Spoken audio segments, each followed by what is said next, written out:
रक्षाबंधन भाई बहन का वो पवित्र त्योहार जिसकी कितनी कहानियां प्रचलित है।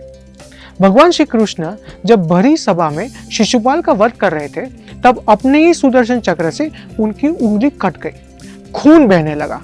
द्रौपदी जो पांडवों की पत्नी थी वो दौड़ के भागी और कृष्ण की उंगली पे अपनी साड़ी का धागा बांध दिया। कृष्ण इतने प्रसन्न हो गए कि उन्होंने कहा, बहन तेरे हर धागे का मूल्य मैं चुकाऊंगा। आगे की कहानी आप सबको पता है। अलेक्जेंडर और पोरस का युद्ध हो रहा था। अलेक्जेंडर की पत्नी रोक्साना अपनी पत्नी की सेफ्टी के बारे में बहुत ही चिंतित थे, इसलिए उन्होंने एक धागा पोरस राजा को भेजा और कहा कि मेरी पति की रक्षा करना, और ऐसे अलेक्जेंडर की रक्षा हुई। रक्षाबंधन के इस पवित्र त्योहार पे बहन भाई की कलाई पे एक राखी बांधती है और भाई उसे लाइफ टाइम प्रोटेक्ट करने की प्रॉमिस करता है। भाई बहन को कोई ना कोई गिफ्ट जरूर देते हैं। इस रक्षाबंधन आप अपनी बहन को कोई भी गिफ्ट दे, या तो वो कैश हो या और कोई भी गिफ्ट हो, उससे पहले थोड़ा सोचिए।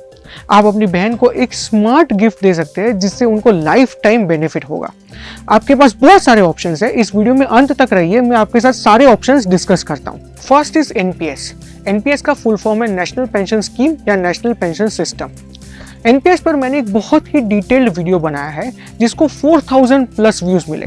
आपको सबसे पहले वो वीडियो देखना चाहिए, मैं लिंक डिस्क्रिप्शन में डाल रहा हूँ। उस वीडियो में मैंने बोला था कि अगर आप 25,000 रुपीज हर मंथ एवरी ईयर 10% इंक्रीज कर 30 ईयर्स तक एनपीएस में डालते हो तो आपका कॉर्पस 15 करोड़ का हो जाएगा। अगर आप अपनी बहन को एक स्मार्ट गिफ्ट देना चाहते हैं तो आप उनके लिए एनपीएस का खाता खुलवा सकते हैं।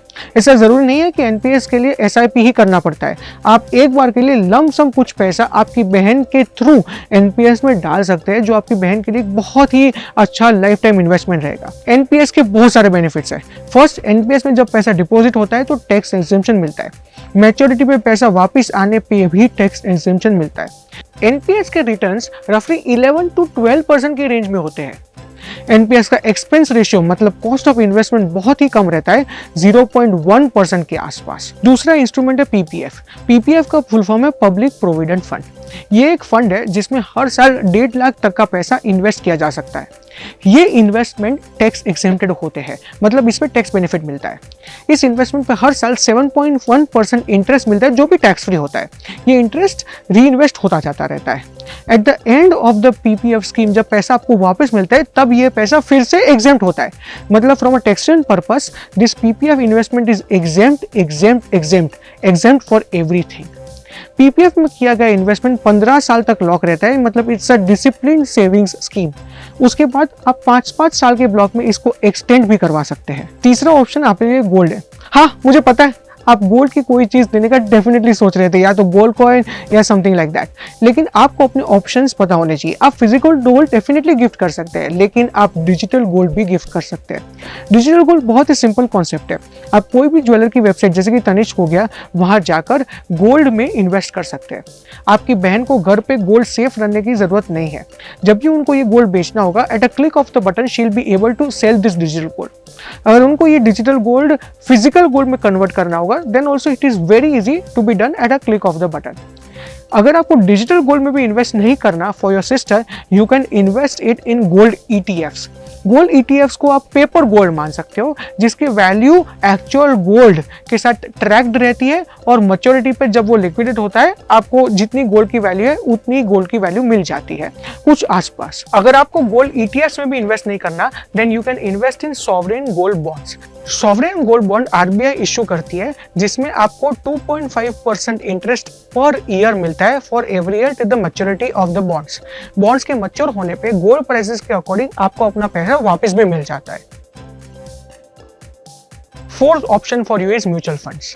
म्यूचुअल फंड्स कई प्रकार के होते हैं, इक्विटी, डेट, हाइब्रिड वगैरह वगैरह। आप अपनी सिस्टर के लिए एक अच्छा म्यूचुअल फंड फाइंड कर सकते हैं। हाँ, म्यूचुअल फंड में इन्वेस्ट करने के लिए उनके पास एक डीमैट अकाउंट होना जरूरी है। अगर आप उनके लिए डीमैट अकाउंट खुलवा के देंगे तो then it is once again a very good gift. Demat account open करवाने के बाद आप शायद या तो एक लमसम अमाउंट उनको गिफ्ट कर सकते हैं इन म्यूचुअल फंड्स, या फिर आप उनको SIPs करवा सकते हैं through mutual funds. Mutual funds का रिटर्न रफली 11-12% के आसपास होता है, जबकि FDs का रिटर्न 6-7% के आसपास होता है। Hence you are giving a very big gift to your sister by helping her invest in mutual funds. पांचवा ऑप्शन जो बहुत लोगों को पता नहीं होता है वो है स्वीप इन FDs। ये क्या है? कॉन्सेप्ट बहुत ही सिंपल है। मान के चलिए आपका एक सेविंग्स अकाउंट है विद अ बैंक। आपने बैंक को बुलाया हुआ है कि 1 लाख के ऊपर जितना भी पैसा आपके सेविंग्स बैंक में होता है वो बैंक को ऑटोमेटिकली स्वीप इन करना है इनटू फिक्स्ड डिपॉजिट्स। अगर आपका आज अकाउंट बैलेंस 1,50,000 का है और आपका वो लेवल 1 लाख का था, तो 50,000 का पैसा सीधा FD में कन्वर्ट हो जाएगा। ये FDs की डिनोमिनेशंस अलग अलग हो सकती है, जैसे 5,000 का एक FD बनेगा, 10,000 का बनेगा, 20,000 का बनेगा, वगैरह वगैरह। लेकिन मल्टीपल FDs बन जाएंगे of the additional money which you have in your savings account. ये पैसा आपको लगेगा FD में है, रिटर्न भी सेविंग्स से ज्यादा मिलेगा, लेकिन this can be liquidated any time. अगर आप 1,30,000 रुपए का चेक लिखते हैं out of your savings account, तो तुरंत ही आपकी रेलेवेंट FDs लिक्विडेट हो जाएगी and in fraction of a second वो पैसा सेविंग्स अकाउंट बैलेंस पे कन्वर्ट हो जाएगा और आपका चेक ऑनर होगा। अब आप नेक्स्ट टाइम जब 1 लाख के ऊपर कुछ भी पैसा डिपॉजिट करेंगे तो वो ऑटोमेटिकली FDs क्रिएशन में चला जाएगा। बिकॉज ऑफ दिस आपका सेविंग्स अकाउंट में जो पैसा आइडियल पड़ा रहता है उससे सेविंग्स अकाउंट से ज्यादा रिटर्न आपको मिल सकता है and it's a very good investment. अभी आप डेफिनेटली दुविधा में पड़ गए होंगे कि ये पांचों में से कौन सी चीज देनी है। आपको टेंशन लेने की जरूरत नहीं है। आप या तो कोई एक चीज दे सकते हो या तो एक कॉम्बिनेशन ऑफ चीजें दे सकते हो। इसके लिए आपको 3 चीजें देखनी जरूरी है। Number 1, the amount which you decide to give. Number 2, your sisters age and risk taking capacity. And number 3, her past investments. अगर आपकी सिस्टर 20s के एज ब्रैकेट में है और वो अच्छे से कमा रही है, you can definitely decide to gift her equity mutual funds, क्योंकि वो रिस्क ले सकती है। अगर आपकी सिस्टर 30s के रेंज में फिर से अच्छा कमा रही है तो you can decide to gift her an NPS account अगर उन्होंने ऑलरेडी नहीं खोला हुआ है। अगर आपकी सिस्टर 40s में है तो शायद आप उनको NPS गोल्ड ETF का एक कॉम्बिनेशन गिफ्ट कर सकते हैं। आई एम नॉट स्टीरियोटाइपिंग, मैं सिर्फ आपको हिंट्स दे रहा हूँ कि आप कैसे अपने गिफ्टिंग ऑप्शंस के बारे में सोच सकते हैं। अगर आप वीडियो देख रहे हो और आप खुद वो सिस्टर है जिनको गिफ्ट मिलने वाली है, तो आप अपने भाई को बोल सकते हैं कि ये गिफ्ट आपको मिलनी चाहिए। अगर आप वो सिस्टर है जो ये सारे इन्वेस्टमेंट्स ऑलरेडी कर चुके हैं, तो आपके भाई को बोलिए अगर उन्होंने इन्वेस्टमेंट्स नहीं किया उनके लिए आप इन्वेस्टमेंट्स कर दीजिए ऑन दिस रक्षाबंधन। वीडियो को एंड तक देखने के लिए खूब खूब धन्यवाद। कमेंट सेक्शन में मुझे बताइए कि आप अपने बहन को इस रक्षाबंधन में क्या गिफ्ट देने का प्लान कर रहे थे and based on this video how you are changing that. मुझे आपके कमेंट्स पढ़ के बहुत ही खुशी होगी। अगर आपको ये कंटेंट अच्छा लग रहा है, हमारे चैनल को सब्सक्राइब कीजिए, लाइक कीजिए। आपके सारे दोस्तों रिश्तेदारों से रक्षाबंधन से पहले इस वीडियो को शेयर कर दीजिए, जिससे वो अपना रक्षाबंधन का गिफ्ट बहुत ही स्पेशल बना पाए। वीडियो को अंत तक देखने के लिए फिर से खूब खूब धन्यवाद।